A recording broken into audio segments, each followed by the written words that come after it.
The reason we actually managed to pass a new constitution was because of devolution. People wanted services closer to to themselves, and they wanted their leaders closer so that they can hold them accountable.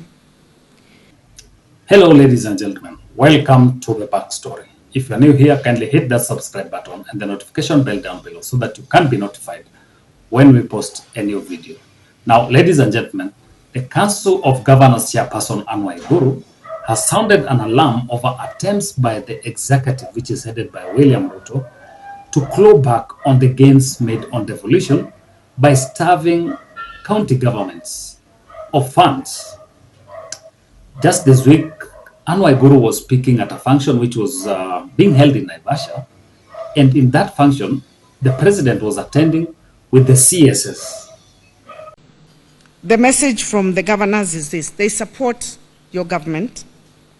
They are supporting the development agenda, the plan of the Kenya Kwanza, but they are urging that they be given their due space to be governors and to deliver on devolution.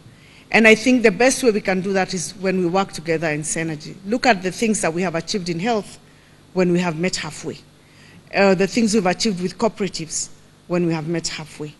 If we can just do that with the few remaining ones, in agriculture and in health, I think we can go a long way than if we started push and pulling to replicate functions and duties that can actually be carried out better by the county governments. The reason we actually managed to pass a new constitution was because of devolution.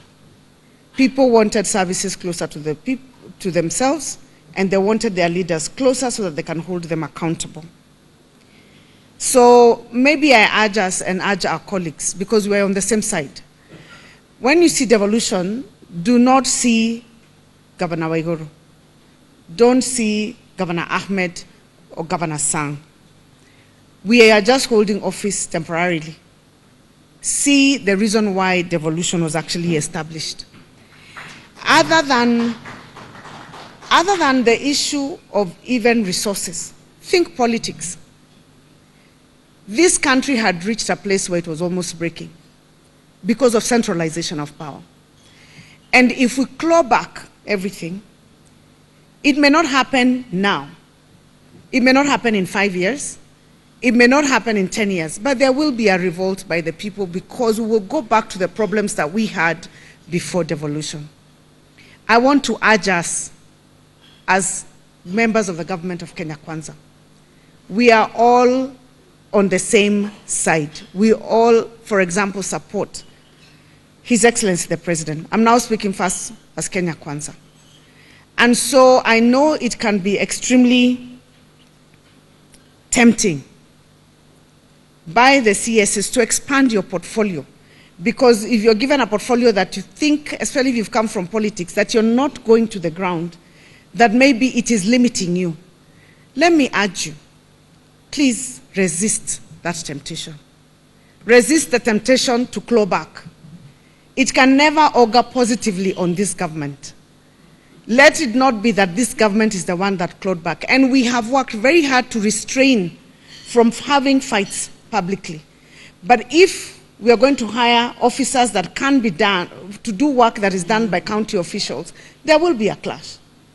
If you're going to hire agricultural officers to supervise farmers, and we have extension officers supervising farmers, we will have a clash. Why can't we just synergize and work together? Now, ladies and gentlemen, I tend to agree with Waiguru on the fact that the Kenya Kwanza administration is trying to kill devolution in Kenya. And there are 4 issues that we are going to highlight, and we'll look at them one by one. But what you also need to remember is the fact that Waiguru is a Kenya Kwanza governor. And for her to come out boldly and talk about this, then it means there is something that Kenyans need to be worried about. And during that function, when the president was given an opportunity to talk about this, he defended his government and said that he is pro-devolution and is going to support devolution and devolved government. You should never have any doubt as to our support for devolution. With all the, pull and push, which politics is all about. There is pull and push even between our own ministries. One ministry goes off to do something for another ministry. So these tough, little wars, if I may say, are natural in politics. You even have situations where I see the governor of Taita Taveta and the governor of Makueni. They are arguing about a shopping center. One says it is in my place, another one says it is in my place. So there is always this, these kind of things. Now, ladies and gentlemen, that is the president. But you tend to look at what Kenya Kwanza administration is talking about and what is happening on the ground, then you get to feel that some of these pronouncements that they make in public is to just to wink Kenyans, because whatever is happening on the ground is quite different. It's not only Governor Waiguru who has come out to complain about this. Machakos County Governor of Inyandeti complained about the same. James Orengo of Siaya has also complained about the same. Tafadhali wa release pesa kwa counties kwa sababu counties zinaumia sana. Aangalie tu vizuri waweze kuturelizia pesa ndio tuweze kufanya maendeleo. Devolution ni kitu cha muhimu sana, na huku chini kama kumenyamaza, hata huko juu kutanyamaza. He is refused to allocate, and that is not even his responsibility. But through using strong arm tactics, he is not allowing the commission to work together with institutions to bring money to the counties. So he's killing counties. Ruto is killing the courts. I don't want to talk generally, because when you talk generally, then people will not know who is doing what. I am facing Ruto squarely that you are killing a devolution, and you could hear Waiguru, who comes from Kenya Kwanza, is the one making noise that devolution is being killed. Now, ladies and gentlemen, if you want to know that there is something going on here that needs to be done, just yesterday, the Council of Governors was meeting a Senate Finance and Budget Committee. And the main issue here that made the meet was the fact that Council of Governors was trying to push this committee to help them ensure that they receive the total amount of money, which is 450 billion, which is meant for the county governments. Apparently, the Kenya Kwanza administration is giving them 390 billion shillings, which is way less what is captured in the constitution. Because according to the constitution, county governments or devolved governments are supposed to get 15% of the total revenue collected. But the Kenya Kwanza administration, in their own thinking, are giving county governments 13%, which is 390 billion shillings, 60 billion shillings short of what is enshrined in the constitution. And why are they doing this? If you ask them, they say that they are kind of trying to spend money in a noble way, or that they're checking on their spending. And then secondly, they have a lot of loans that they need to clear. This is contrary to, one, the constitution. And then secondly, if you look at how the Kenya Kwanza administration has been spending money lavishly on emoluments, look at the report which was presented by the Controller of Budget. The Controller of Budget highlighted some key issues on matters to do with extravagance of the Kenya Kwanza administration. Look at the 3-point-something billion, which was withdrawn by State House to be spent on dayas and very luxurious vehicles. The Deputy President himself has been accused of using over 700 billion to refurbish is residence. This is something which was refurbished last year. Then this year they're also refurbishing using another 700 million shillings. So you're like, how is it that they are talking of cutting down on expenditure while the executive itself is spending lavishly? So that does not hold water. What they need to do is to give the county governments money which is enshrined in the constitution. So the fact that they're holding back on funds means that they're trying to starve the county governments of the funds that are meant for development. Then another issue is that the way the Kenya Kwanza administration is releasing funds to county governments is also something that we need to look at. It's one thing, because the Council of Governors have highlighted a situation whereby money is released to them very late in the financial year, like 2 or 1 month to the end of that financial year. So they are left in a situation whereby they have to borrow money from banks. When that money comes, they just use that money to reservice the loans, and then they are left with no money to spend on development. The amount which is left then is sent back to the national government. So it's like someone who is putting you in a trap, whereby you only use money for the current expenditure and not development.